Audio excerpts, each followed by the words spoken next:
ಕೋಲಾರ ಅಖಾಡದಿಂದ ಸಿದ್ದರಾಮಯ್ಯ ದೂರ ದೂರ. ಸಿದ್ದರಾಮಯ್ಯ ಜೊತೆಗೆ ಮಾಜಿ ಸ್ಪೀಕರ್ ರಮೇಶ್ ಕುಮಾರ್ ಮಾತನಾಡಿದ್ದಾರೆ. ಕೋಲಾರ ಬಿಟ್ಟು ಬೇರೆ ಕಡೆ ಹೋಗಬೇಡಿ ಅಂತ ಫೋನ್ನಲ್ಲೇ ರಮೇಶ್ ಕುಮಾರ್ ಅವರು ಮನವಿಯನ್ನ ಮಾಡಿಕೊಂಡಿದ್ದಾರೆ. ನೀವೇ ಕಾಂಗ್ರೆಸ್ ಅಭ್ಯರ್ಥಿ ಅಂತ ಊರು ಪ್ರಚಾರ ಮಾಡಿದ್ದೇವೆ. ಈಗ ಕ್ಷೇತ್ರ ಬದಲಾಯಿಸಿದ್ರೆ ಬಿಜೆಪಿ ಜೆಡಿಎಸ್ನವರಿಗೆ ಅಸ್ತ್ರವಾಗಲಿದೆ. ನಾನ್ ಜೊತೆಗಿರ್ತೀನಿ, ಗೆಲ್ತೀರಾ ಬನ್ನಿ ಅಂತ ರಮೇಶ್ ಕುಮಾರ್ ಅವರು ಮನವಿಯನ್ನ ಮಾಡಿಕೊಂಡಿದ್ದಾರೆ ಸಿದ್ದರಾಮಯ್ಯ ಅವರಿಗೆ. ಇನ್ನು ಸೋಲು ಗೆಲುವಿನ ಚಿಂತೆ ಇಲ್ಲ, ಆದರೆ ಒಂದೆರಡು ದಿನ ಟೈಮ್ ಕೊಡಿ, ನಾನೇ ಪ್ರೆಸ್ ಮೀಟ್ ಕರೆದು ಕ್ಷೇತ್ರ ಘೋಷಣೆ ಮಾಡ್ತೀನಿ ಅಂತ ರಮೇಶ್ ಕುಮಾರ್ ಮನವಿಗೆ ಸಿದ್ದರಾಮಯ್ಯ ಉತ್ತರ ಕೊಟ್ಟಿದ್ದಾರಂತೆ. ಈಗ ಮೊದಲಿನಿಂದಲೂ ಕೂಡ ಕೋಲಾರದಿಂದಲೇ ನಾನು ಸ್ಪರ್ಧೆ ಮಾಡೋದು, ಒಂದೇ ಕ್ಷೇತ್ರದಲ್ಲಿ ಸ್ಪರ್ಧೆ ಮಾಡೋದು ಅಂತೆಲ್ಲ ಹೇಳ್ತಾ ಇದ್ರು. ಆದರೆ ಈಗ ಕೋಲಾರದಲ್ಲಿ ನಿಂತರೆ ಗೆಲ್ತೀನಾ ಅನ್ನೋ ಕಾನ್ಫಿಡೆನ್ಸ್ ಸಿದ್ದರಾಮಯ್ಯ ಅವರಿಗೆ ಇಲ್ಲ. ಹಾಗಾಗಿ ಸೇಫ್ ಕ್ಷೇತ್ರದ ಹುಡುಕಾಟದಲ್ಲಿದ್ದಾರೆ. ವರ್ಣದಲ್ಲಿ ಸ್ಪರ್ಧೆ ಮಾಡ್ತಾರೋ ಅಥವಾ ಮತ್ತೆ ಬಾದಾಮಿಯಿಂದಲೇ ಸ್ಪರ್ಧೆ ಮಾಡ್ತಾರೋ, ಈ ಕ್ಷೇತ್ರ ವಿಚಾರಕ್ಕೆ ಸಂಬಂಧಪಟ್ಟಾಗೆ ಸಿದ್ದರಾಮಯ್ಯ ಅವರ ವಿಚಾರದಲ್ಲಿ ತುಂಬಾನೇ ಗೊಂದಲಗಳು ಏರ್ಪಟ್ಟಿರುವಂಥದ್ದು. ಈಗ ರಮೇಶ್ ಕುಮಾರ್ ಅವರು ಮೊದಲಿನಿಂದ ಅವ್ರು ಬೆನ್ನಿಗೆ ನಿಂತಿದ್ರು, ಈಗಲೂ ಕೂಡ ಅವ್ರು ಅದೇ ಹೇಳ್ತಾ ಇರೋದು, ಕ್ಷೇತ್ರ ಬಿಟ್ಟು ಹೋಗಬೇಡಿ ಅಂತ. ಇದೆಲ್ಲದರ ಬಗ್ಗೆ ಹೆಚ್ಚಿನ ಡೀಟೇಲ್ಸ್ ಕೊಡ್ತಾರೆ ನಮ್ಮ ಪ್ರತಿನಿಧಿ ರಘುರಾಜ್. ಇದೀಗ ನಮ್ಮ ಜೊತೆ ಫೋನ್ ಸಂಪರ್ಕದಲ್ಲಿ ಜಾಯ್ನ್ ಆಗಿದ್ದಾರೆ.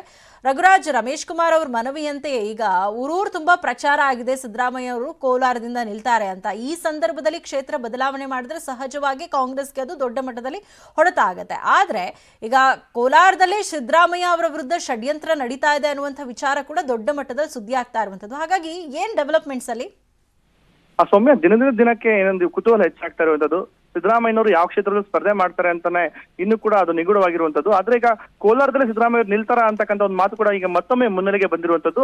ಇವತ್ತು ರಮೇಶ್ ಕುಮಾರ್ ಅವರು ಸಿದ್ದರಾಮಯ್ಯ ಜೊತೆಗೆ ಈ ಬಗ್ಗೆ ಪರ್ಸನಲ್ ಆಗಿ ಕೂಡ ಮಾತನಾಡಿದ್ದಾರಂತೆ. ಆ ಸಿದ್ದರಾಮಯ್ಯನವರು ಕೂಡ ನಾನು ಮತ್ತೆ ಕೋಲಾರದಲ್ಲಿ ಬರ್ತೀನಿ, ಕೋಲಾರದಲ್ಲಿ ನಿಲ್ತೀನಿ ಅಂತಕ್ಕಂಥ ಒಂದು ಭರವಸೆನೂ ಕೂಡ ಏನು ರಮೇಶ್ ಕುಮಾರ್ ಕೊಟ್ಟಿದ್ದಾರೆ ಅಂತಕ್ಕಂಥ ಒಂದು ಚರ್ಚೆ ಈಗ ಆರಂಭವಾಗಿರುವಂತದ್ದು. ನಾಳೆ ಸಂಜೆ ಒಳಗೆ ಸಿದ್ದರಾಮಯ್ಯನವರು ತಮ್ಮ ಕ್ಷೇತ್ರದ ಒಂದು ಗುಟ್ಟನ್ನ ಬಿಟ್ಟುಕೊಡ್ತಾರೆ ಅಂತಕ್ಕಂಥ ಒಂದು ಮಾಹಿತಿ ಕೂಡ ಈಗ ಲಭ್ಯವಾಗ್ತಿರುವಂತದ್ದು. ಈ ಹಿಂದೆ ಏನು ಕಳೆದ 3 ದಿನದಿಂದ ಚರ್ಚೆ ಆಗ್ತಾ ಇತ್ತು, ಸಿದ್ದರಾಮಯ್ಯನವರು ಕೋಲಾರದಲ್ಲಿ ಸ್ಪರ್ಧೆ ಮಾಡೋದಿಲ್ಲ, ಅವರು ಮತ್ತೆ ವರ್ಣಕ್ಕೆ ಹೋಗ್ತಾರೆ ಅಂತಕ್ಕಂಥ ವಿಚಾರ ಚರ್ಚೆ ಆಗ್ತಾ ಇತ್ತು. ಆದ್ರೆ ಈಗ ಮತ್ತೆ ಬದಲಾದಂತಹ ಒಂದು ಸನ್ನಿವೇಶದಲ್ಲಿ ಅವರು ಮತ್ತೆ ಕೋಲಾರಕ್ಕೆ ಕ್ಷೇತ್ರವನ್ನೇ ಮತ್ತೆ ಆಯ್ಕೆ ಮಾಡಿಕೊಂಡು ಎಲ್ಲ ಒಂದು ದಟ್ಟವಾದ ಸಾಧ್ಯತೆಗಳು ಕೂಡ ಕಂಡು ಬರ್ತಾ ಇದೆ. ಯಾಕಂತಂದ್ರೆ ಕೋಲಾರ ಕಾಂಗ್ರೆಸ್ನಲ್ಲಿ ಸಿದ್ದರಾಮಯ್ಯನವರು ಸ್ಪರ್ಧೆ ಮಾಡದೆ ಹೋದ್ರೆ ಸಾಕಷ್ಟು ಭಿನ್ನಮತ ಎದುರಾಗುತ್ತೆ, ಮತ್ತೆ ಅಭ್ಯರ್ಥಿ ಹುಡುಕಾಟ ಕೂಡ ಸಾಕಷ್ಟು ಸಂಕಷ್ಟಕ್ಕೆ ಇವಾಗ ಕಾಂಗ್ರೆಸ್ ನಾಯಕರನ್ನ ದುಡಿರುವಂತದ್ದು. ಹಾಗಾಗಿನೇ ಸಿದ್ದರಾಮಯ್ಯನವರು ಬಂದ್ರೆ ಕೋಲಾರ ಕಾಂಗ್ರೆಸ್ನಲ್ಲಿ ಒಂದು ಒಗ್ಗಟ್ಟು ಪ್ರದರ್ಶನ ಆಗುತ್ತೆ. ಮತ್ತೆ ಬಹಳ ದೊಡ್ಡ ನಾಯಕನನ್ನ ಕೋಲಾರ ಜಿಲ್ಲೆಗೆ ಕರೆತಂದ್ರೆ ಅದು ಚಿಕ್ಕಬಳ್ಳಾಪುರ ಮತ್ತೆ ಕೋಲಾರ ಮತ್ತೆ ಬೆಂಗಳೂರು ಗ್ರಾಮಾಂತರ ಪ್ರದೇಶದಲ್ಲಿ ಕೂಡ ಈ ಒಂದು ಪರಿಣಾಮ ಬೀರುತ್ತೆ ಅಂತಕ್ಕಂಥ ಒಂದು ಮಾತು ಕೂಡ ಈಗ ಕೇಳಿ ಬರ್ತಾ ಇರುವಂತದ್ದು. ಆದ್ರೆ ಸಿದ್ದರಾಮಯ್ಯ ಅವರು ಕಣದಿಂದ ಹಿಂದೆ ಏನಾದ್ರು ಸರಿದ್ರೆ ಆ ಒಂದು ಪರಿಣಾಮ ಕೂಡ ಈಗ ಅದು ಹೆಚ್ಚಾಗಿ ಜೆಡಿಎಸ್ ಪಕ್ಷಕ್ಕೆ ಕೂಡ ಲಾಭವಾಗುತ್ತೆ. ಕಳೆದ 3 ದಿನದಿಂದ ಕೂಡ ಇದೇ ಒಂದು ವಿಚಾರವನ್ನು ಇಟ್ಕೊಂಡು ಜೆಡಿಎಸ್ ನಾಯಕರು ಪ್ರಚಾರವನ್ನು ಮಾಡ್ತಾ ಇರುವಂತದ್ದು. ಸಿದ್ದರಾಮಯ್ಯವರು ಸೋಲಿನ ಭೀತಿಯಿಂದ ಕೋಲಾರ ಕ್ಷೇತ್ರವನ್ನು ಬಿಟ್ಟಿದ್ದಾರೆ ಅಂತಕ್ಕಂಥ ಒಂದು ವಿಚಾರ ಚರ್ಚೆ ಮಾಡ್ತಾ ಇದ್ದಾರೆ. ಹಾಗಾಗಿನೇ ಇದು ಕೋಲಾರ ಕಾಂಗ್ರೆಸ್ ನಾಯಕರನ್ನು ಕೂಡ ಎಲ್ಲೊಂದ್ ಕಡೆ ಮುಜುಗರಕ್ಕೆ ಅವ್ರನ್ನ ಈಡ್ ಮಾಡಿದೆ ಅಂತ ಹೇಳ್ಬೋದು. ಹಾಗಾಗಿನೇ ಇವತ್ತು ಖುದ್ದು ರಮೇಶ್ ಕುಮಾರ್ ಅವರನ್ನೇ ಈ ಬಗ್ಗೆ ಗಂಭೀರವಾಗಿ ಸಿದ್ದರಾಮಯ್ಯ ಜೊತೆ ಮಾತುಕತೆಯನ್ನು ಕೂಡ ಮಾಡಿದ್ದಾರೆ.